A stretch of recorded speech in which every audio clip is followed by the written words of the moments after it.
أشهد أن لا إله إلا الله وحده لا شريك له وأشهد أن محمدا عبده ورسوله أما بعد فأعوذ بالله من الشيطان الرجيم بسم الله الرحمن الرحيم الحمد لله رب العالمين الرحمن الرحيم مالك يوم الدين إياك نعبد وإياك نستعين اهدنا الصراط المستقيم صراط الذين أنعمت عليهم غير المغضوب عليهم ولا الضالين آمین۔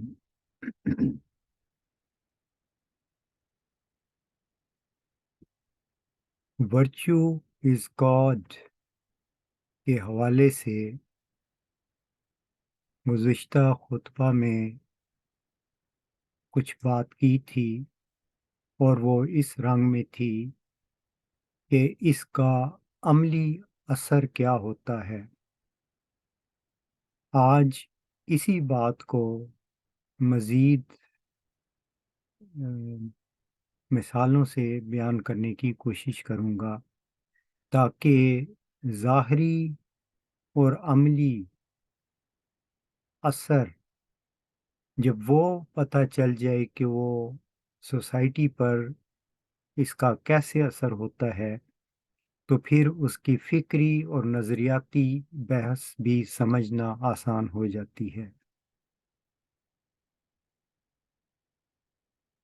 اس چیز کو فتح اور ظفر کی کلید کہا گیا ہے، اور یہ وہ نشان ہے جو ذکی غلام کو دیا گیا ہے، اور قرآن کریم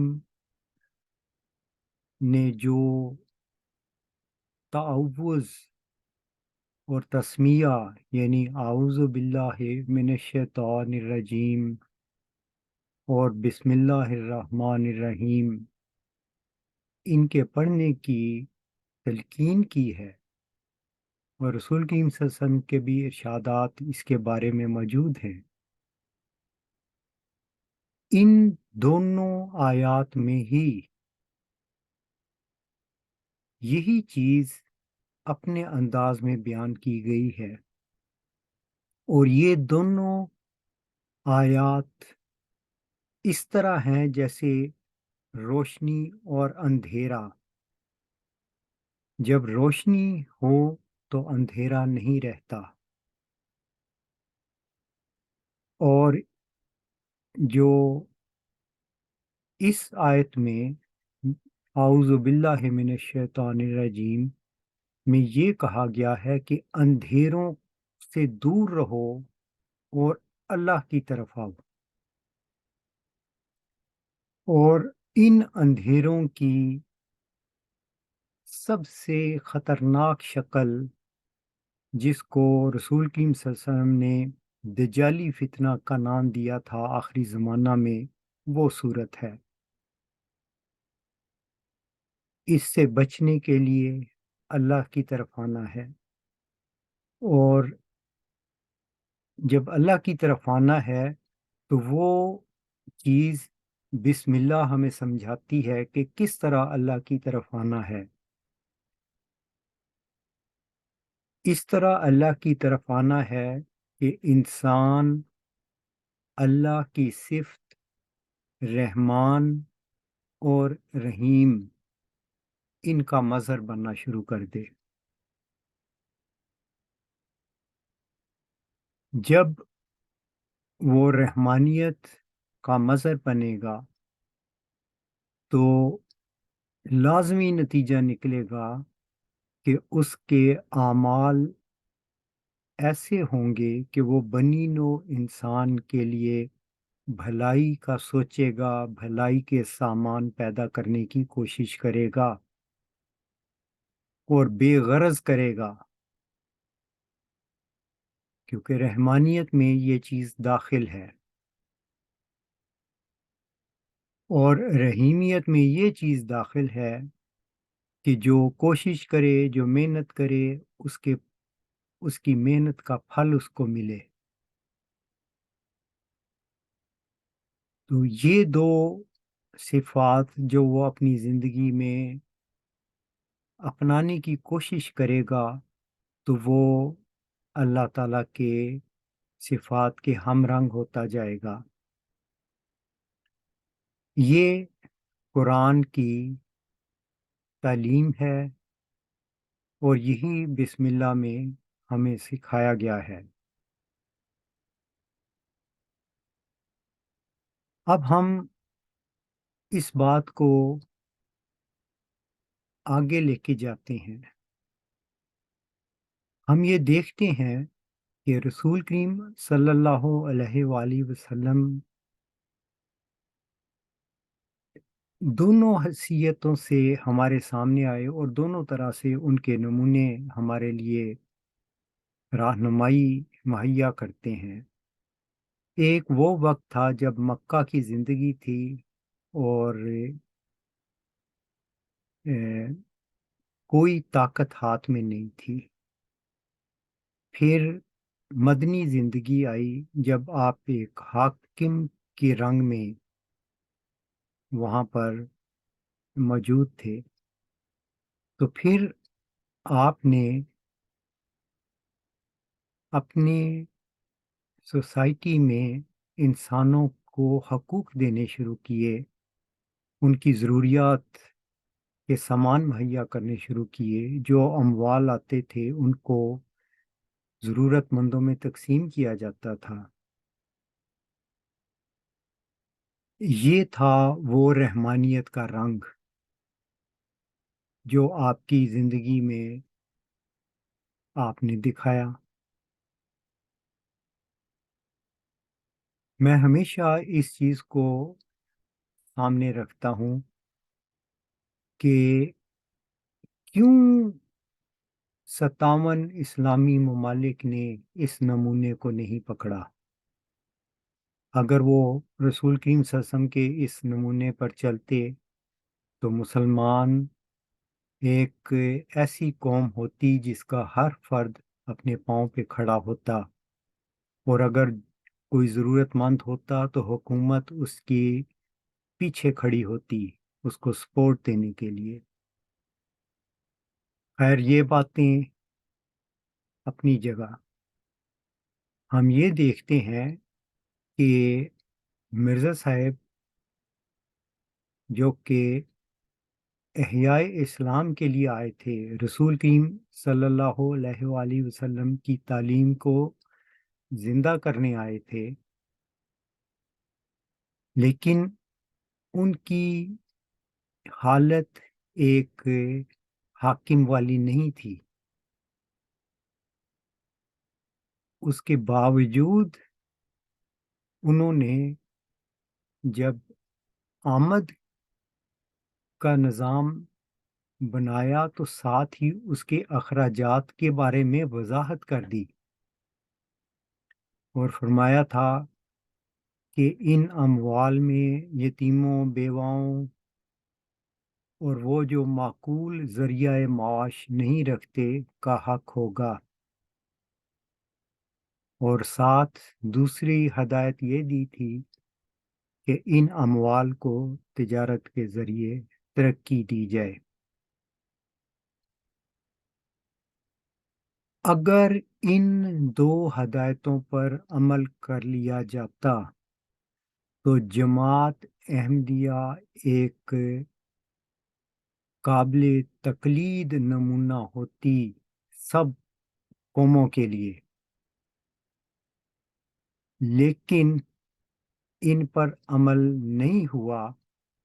اس کی وجہ یہ ہے کہ جو حاکم تھے وہ ہی اسلامی تعلیم پر نہیں چل رہے تھے۔ وہ آمد کو تو چاہتے تھے کہ مرزا صاحب نے تو کوئی چندہ کی شرح بھی مقرر نہیں کی۔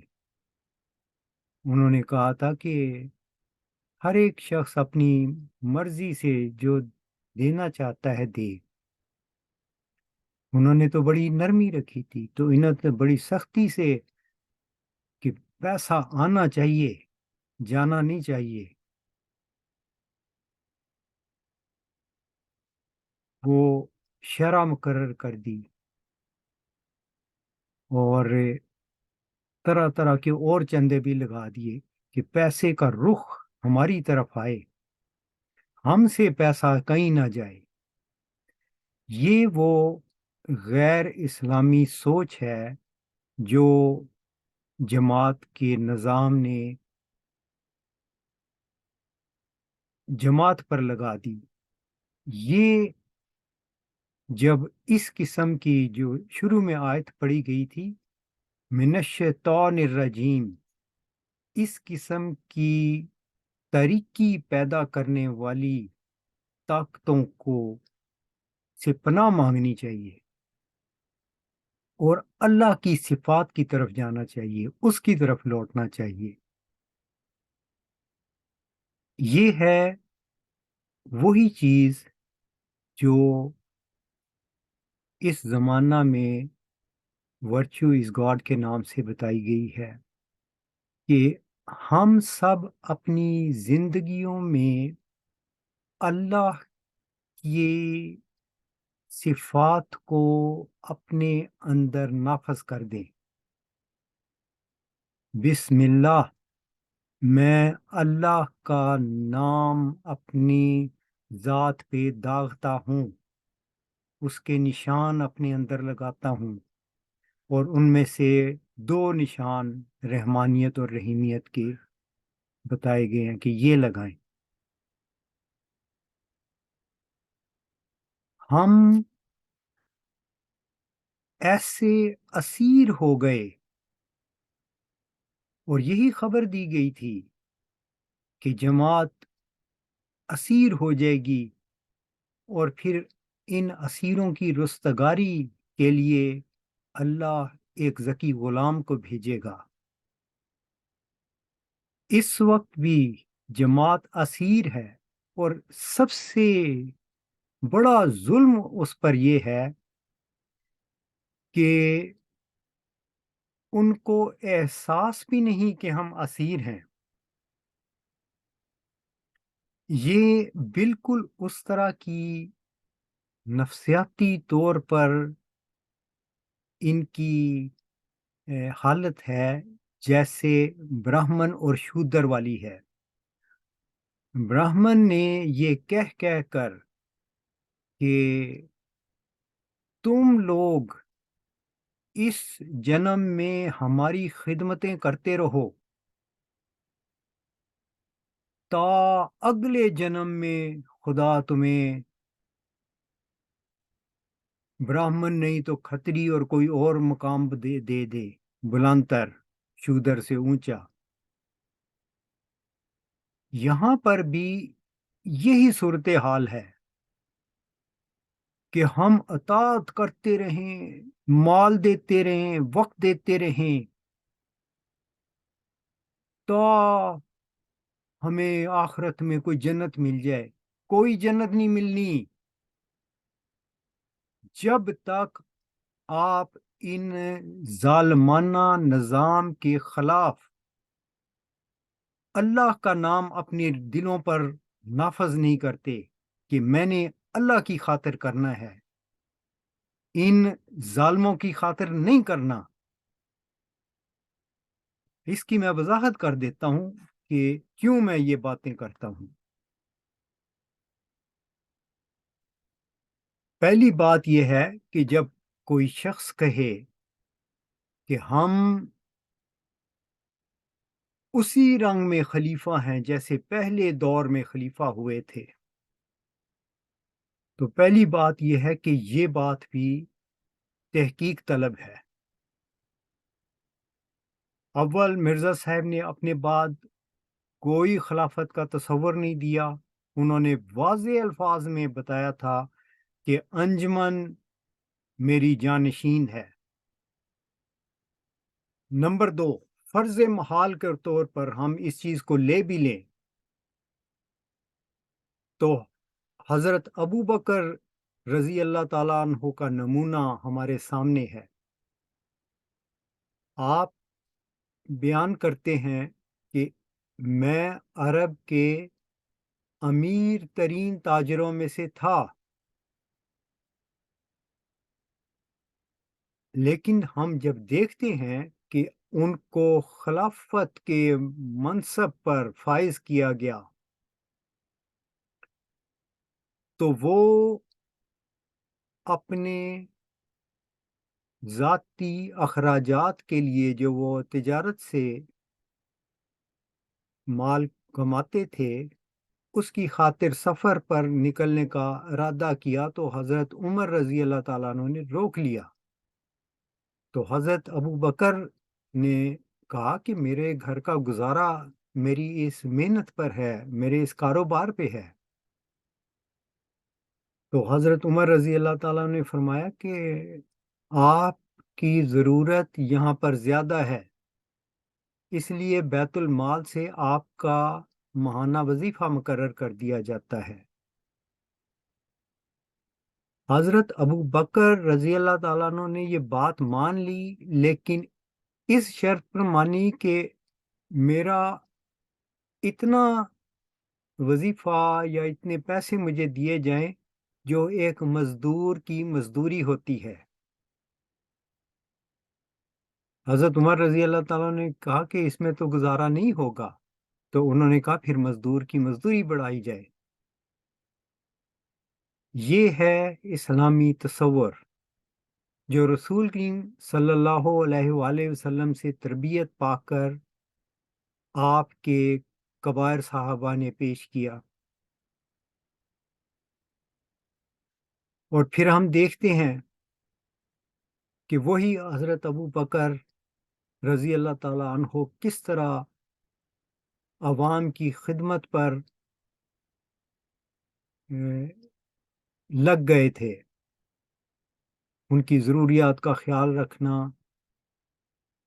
پوشیدہ طور پر بھی، ظاہری طور پر بھی، اور وفات کے وقت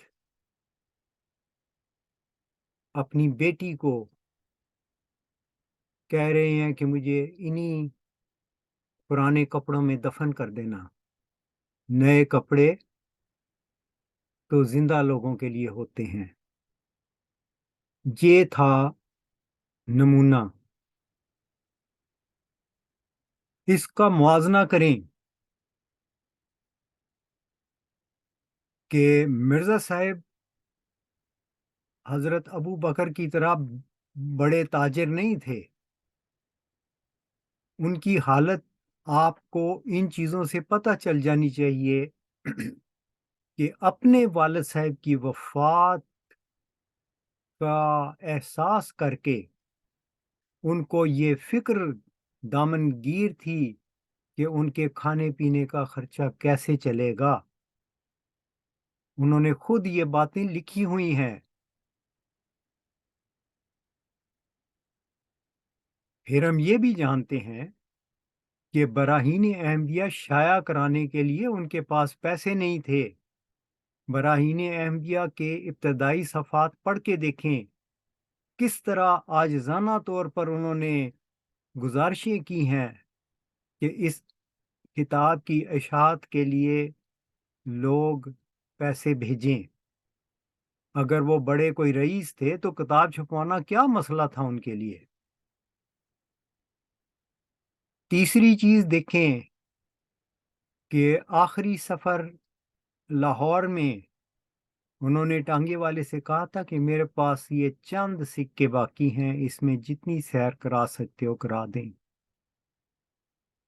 چوتھا ثبوت یہ ہے ان کی مالی پوزیشن کا کہ جب آپ فوت ہو گئے تو آپ کی بیگم نصرت جہاں صاحبہ نے پانچوں بچوں کو اکٹھا کر کے کہا تھا کہ گھر خالی دیکھ کر یہ مت سمجھنا کہ تمہارے باپ نے کچھ نہیں چھوڑا، اس نے دعاؤں کا ایک خزانہ آپ کے لیے چھوڑا ہے۔ یہ ساری باتیں بتاتی ہیں کہ آپ انتہائی غریبی کی حالت میں تھے۔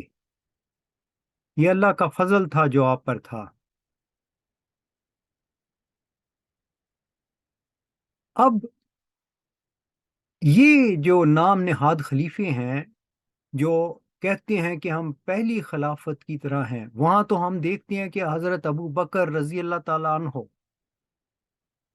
ایک امیر تاجر تھے اور غریبی اپنا لی انہوں نے قوم کی خاطر، اپنے کاروبار بھول گئے،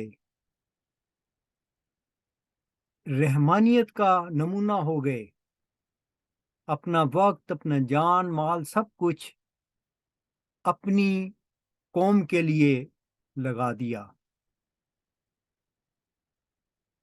تو کیا یہ نمونہ یہاں ملتا ہے؟ بانی جماعت تو غریب تھے جن کی یہ اولادیں ہیں، انہوں نے نہ کاروبار کیے نہ نوکریاں کی، مال و دولت انہوں نے کیسے اکٹھا کر لیا، جائیدادیں کیسے بنا لی؟ ان کا تو اس خلافت سے الٹ معاملہ چل رہا ہے۔ وہ امیر لوگ خلیفہ ہوئے تو غریب ہو گئے، یہ غریب لوگ خلیفہ ہوئے تو امیر ہو گئے۔ کوئی چیز ملتی ہے؟ لوگوں نے اگر یہ اسی کا نمونہ تھے تو حضرت عمر سے تو سوال کیے کہ یہ چادر کہاں سے آئی ہے؟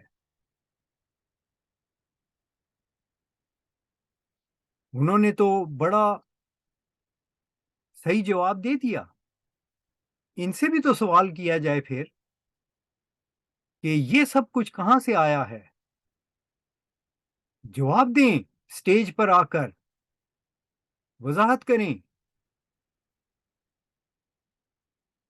پتہ چلے کہ اسی نمونے پہ چل رہے ہیں اور سچی سچی باتیں بتائیں۔ حضرت عمر تو خلیفہ بن کر خود اپنے کاندھوں پر بوریاں اٹھا کے ضرورت مندوں کو دینے جاتے تھے۔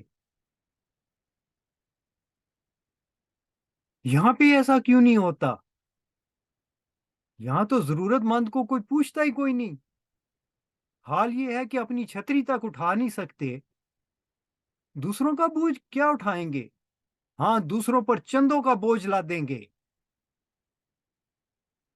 اور ان کو کوئی حقوق نہیں دیں گے، وہ حقوق جو بانی جماعت نے مقرر کیے تھے۔ ان اموال میں یتیموں، بیواؤں، یتیموں اور وہ جو معقول ذریعہ معاش نہیں رکھتے کا حق ہوگا۔ یہ حق کیوں نہیں دیا گیا؟ جماعت کیوں یہ سوال نہیں اٹھاتی؟ کیوں غلام بن گئی ہے؟ اور آپ کے کے لیے یہ مشکل یہ ہے کہ آپ کو یہ بتانا کہ آپ اسیر ہو چکے ہیں، یہی سب سے بڑا جہاد ہے۔ آپ کو احساس نہیں ہے، آپ خلیفوں کے آگے جھک گئے ہیں، آپ کو خدا کے آگے جھکنا چاہیے تھا۔ آزاد ہوں، جائز منصفانہ سوال اٹھائیں، مطالبہ کریں کہ یہ سب کچھ کیوں ہے، یہ ہمیں حق کیوں نہیں دیے گئے جو جماعت احمدیہ، بانی جماعت احمدیہ نے ہم پر ہمارے حقوق رکھے تھے۔ میں نے گزشتہ جمعہ میں بھی کہا تھا کہ یہ اسکینڈینیوین ممالک اور کینیڈا یہ اپنے عوام کو وہ حقوق دیتے ہیں جو ان کی بنیادی ضروریات ہیں۔ ان بنیادی ضروریات سے یہ خلیفے کہتے ہیں کہ یہ 48 چندے اس میں سے بھی دو، یعنی ان کے بنیادی حقوق بھی ان سے چھین لیتے ہیں، اور ایک فرضی جنت کا خواب دکھا دیا جاتا ہے۔ کس منہ سے ان ممالک کے سامنے آپ اسلام کی تصویر پیش کریں گے کہ یہ اسلام کی حسین تصویر ہے کہ ہم غریبوں کے بھی حقوق کھینچ لیتے ہیں؟ ایسے اسلام سے یہ قومیں کبھی متاثر ہوں گی؟ اس کو کس نظر سے دیکھیں گی؟ تو جماعت کو یہ دیکھنا چاہیے کہ وہ اپنی آزادی کو قائم کرے اور اللہ کی خاطر کرے۔ اللہ اگر رحمان ہے تو نظام کو رحمان ہونا چاہیے، نظام کو ظالم نہیں ہونا چاہیے۔ جو نظام انسان کو اس کے بنیادی حقوق نہیں دیتا وہ غیر اسلامی نظام ہے۔ تو یہ چیز جو ہے یہ اس وجہ سے پیدا ہوتی ہے کہ جب انسان اپنی ذات میں اللہ کا عرفان پیدا کرے، اور اس زمانے میں اللہ تعالیٰ کی ہستی کی دلیل، علمی دلیل ہی یہ ہے کہ وہ تمام اعمال کی غایت ہو، جو ورچو از گاڈ میں سارا فلسفہ موجود ہے۔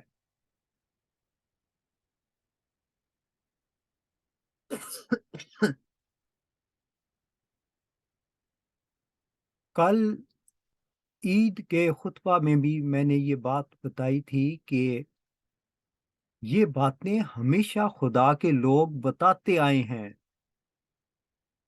حضرت ابراہیم علیہ السلام نے جب بتوں کو توڑا تھا اور کہا تھا کہ تم بولتے کیوں نہیں، اور اس قوم کو کہا تھا کہ یہ بت جن کو تم اپنے ہاتھوں سے تراشتے ہو، یہ انہی کی پوجا کرنا شروع کر دیتے ہو۔ اور پھر اس کے بعد یہ اللہ کی تعلیم دی تھی کہ اللہ ہر چیز کو خلق کرتا ہے اور اعمال کو بھی خلق کرتا ہے، اور یہ اس زمانے میں اور رنگ کی دلیل تھی۔ آج اس زمانے میں یہی دلیل علمی دلیل بن چکی ہے، حضرت ابراہیم والی بات۔ خلق مکان کو پیدا کرتا ہے، اور وہ ظاہر اور باطن پر مشتمل ہوتا ہے۔ یہ نظریاتی طور پر بات کر رہا ہوں اس وقت۔ اور عمل زمان کو پیدا کرتا ہے جو اول و آخر پر مشتمل ہوتا ہے، اور یہ چیزیں کبھی وقوع پذیر نہیں ہو سکتی جب تک کہ ان کے پیچھے اللہ نہ ہو، جس کو اس زمانہ میں ورچو کہا گیا، نیکی کہا گیا۔ یہی دلیل حضرت ابراہیم علیہ السلام نے دی تھی، اللہ خلقکم وما تعملون، وہ تمہیں تخلیق کرتا ہے اور تمہارے اعمال کو بھی، یعنی جو فینومینل سپیس ٹائم ہے وہ پیدا کرتا ہے۔ اور اپنی نسبت اللہ نے کہا کہ میں اول و آخر ظاہر و باطن ہوں، سورت الحدید میں۔ یعنی اللہ کو اگر ڈیفائن کرنا چاہیں، اس کے چہرے دیکھنا چاہیں، تو وہ سورت حدید میں موجود ہیں، جس کو علمی رنگ میں آج آپ کے سامنے ذکی غلام نے پیش کیا ہے۔ تو آخر میں یہی بات کرنی تھی کہ ہر شخص کو خدا کہ رنگ اپنی ذات میں بھر لینے چاہیے، اور تمام وہ رستے جس کو اعوذ باللہ من الشیطان الرجیم کہا تھا کہ ایسے شیطانی اعمال جو خدا سے دور کرنے والے ہیں ان سے بچنا ہے۔ رسول کریم صلی اللہ علیہ وسلم نے فرمایا تھا کہ میرا شیطان مسلمان ہو گیا ہے۔ اس کا مفہوم میں یہی سمجھتا ہوں کہ جب انسان نیکی کی راہ پہ چلتا ہے تو اس کے اندر بدی کی قوتیں ختم ہو جاتی ہیں، پھر اس کی ایک بے اختیار رفتار ہو جاتی ہے۔ مثلا ہم ایک عام انسان لیں جو ہم فرض کرتے ہیں کہ ہزاروں غلطیوں، کمزوریوں، گناہوں میں مبتلا ہے، لیکن وہ اپنی اندر تبدیلی کرنا چاہتا ہے تو وہ آہستہ آہستہ آہستہ آہستہ چھوڑتا جاتا ہے بری عادتیں، تو اچھی عادتیں اپناتا جاتا ہے۔ تو وہ اچھی عادتیں شروع میں تکلف ہوتا ہے، بوجھ لگتا ہے، لیکن جب طبیعت ان کی عادی ہو جاتی ہے تو وہ بے اختیار اس کی روانی آ جاتی ہے اس میں۔ شروع کا جو حصہ ہے جب انسان اللہ کا وجود ذہن میں رکھ کر اعمال کرتا ہے تو اس وقت کیونکہ مشکل پیش آتی ہے، اس راہ کو تقوی کی راہ کہا گیا ہے۔ لیکن جب اس کی رفتار بے اختیار ہو جاتی ہے، یعنی وہ پھر نیک اعمال اس سے گویا اس کی فطرت کا حصہ ہو جاتے ہیں، بے اختیار اسے ہوتے جاتے ہیں، اس حالت کو صالح حالت کہتے ہیں۔ تو ہمیں صالحین بننا ہے، اور وہ اسی صورت میں ہے کہ اللہ تعالیٰ کے رنگ ہماری ذات میں بھرتے جائیں اور شیطانی غلط کاریاں ہم سے دور ہوتی جائیں۔ تو جماعت جو کہ اس وقت بہت سی غلطیوں میں مبتلا ہو چکی ہے، اس کو اس سے نکل آنا چاہیے، کوشش کرنی چاہیے۔ قرآن کریم میں آتا ہے لو کنہ نسمع او ناقلو ما کنہ فی اصحاب سعیر، اگر ہم سنتے اور عقل سے کام لیتے تو اصحاب سعیر نہ ہوتے۔ اس سے صاف پتہ چلتا ہے کہ غور و فکر کرنا، اپنی عقل کو استعمال کرنا، یہ جہنم سے بچاتا ہے، غلط رستوں سے روکتا ہے انسان کو۔ تو تحقیق کیوں نہیں کرتے کہ سچائیاں کیا ہیں؟ اپنے اندر یہ سوال پیدا کریں، معاشرے میں یہ سوال اٹھائیں، کیا مرزا صاحب نے اپنے بعد اس قسم کی خلافت کا تصور پیش کیا تھا؟ پہلا سوال اٹھائیں۔ دوسرا سوال اٹھائیں کہ مرزا بشیر الدین محمود صاحب نے مسلم موعود ہونے کا دعویٰ کیا تھا، اس کی بنیاد کیا ہے؟ جبکہ اللہ تعالیٰ تو وعدہ کر رہا ہے کہ اس نے پیدا ہی 1907 کے بعد ہونا ہے، کیوں نہیں سوال اٹھاتے یہ؟ تیسرا سوال اٹھائیں کہ رسول کریم صلی اللہ علیہ وسلم نے فرمایا تھا کہ اللہ تعالیٰ ہر صدی کے سر پر تجدید کرے گا اور کسی کو روح القدس کی تائید سے کھڑا کرے گا۔ مرزا صاحب نے بھی یہی کہا تھا، جہاں انہوں نے بار بار اس تجدید کی بات کی ہے۔ انہوں نے کہا کہ خدا نے مجھے قطعی اور یقینی وحی سے بشارت دے رکھی ہے کہ ایک وجود ظاہر ہوگا، وہ وہی ذکی غلام ہے جس کا ذکر کیا ہوا ہے۔ تو اس چیز کو جماعت نے کیوں ہمارے ذہنوں سے مٹا دیا؟ وہ وجود کدھر چلا گیا؟ اس طرح کے بہت سے سوالات ہیں جو اٹھانے چاہیے، سچائیوں کو ڈھونڈنا چاہیے۔ تاکہ اس غلامی، اس اسیری سے نجات ملے۔ جب تک آپ یہ سوال نہیں اٹھائیں گے آپ اسیر رہیں گے۔ آپ کو علم ہی نہیں ہوگا کہ اللہ کی راہ کیا ہے۔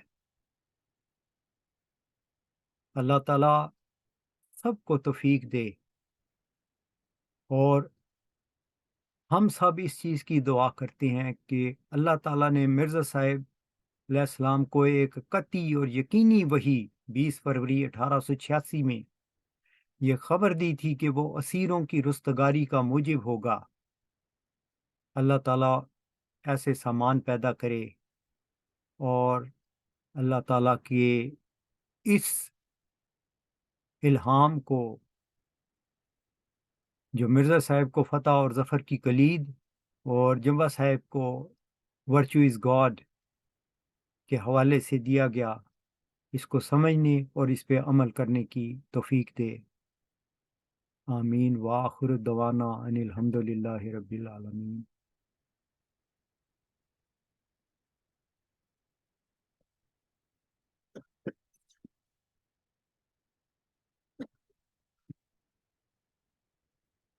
الحمد للہ نحمده ونستعینه ونستغفره ونؤمن به ونتوکل علیہ ونعوذ باللہ من شرور انفسنا ومن سیئات اعمالنا، من يهد الله فلا مضل له ومن يضلله فلا هادي له، ونشهد ان لا اله الا الله ونشهد ان محمدا عبده ورسوله۔ عباد اللہ رحمکم اللہ، ان اللہ یامرکم بالعدل والاحسان وایتاء ذی القربى وینہی عن الفحشاء والمنکر والبغی یعظکم لعلکم تذکرون۔ اذکروا اللہ یذکرکم وادعوہ یستجب لکم ولذکر اللہ اکبر۔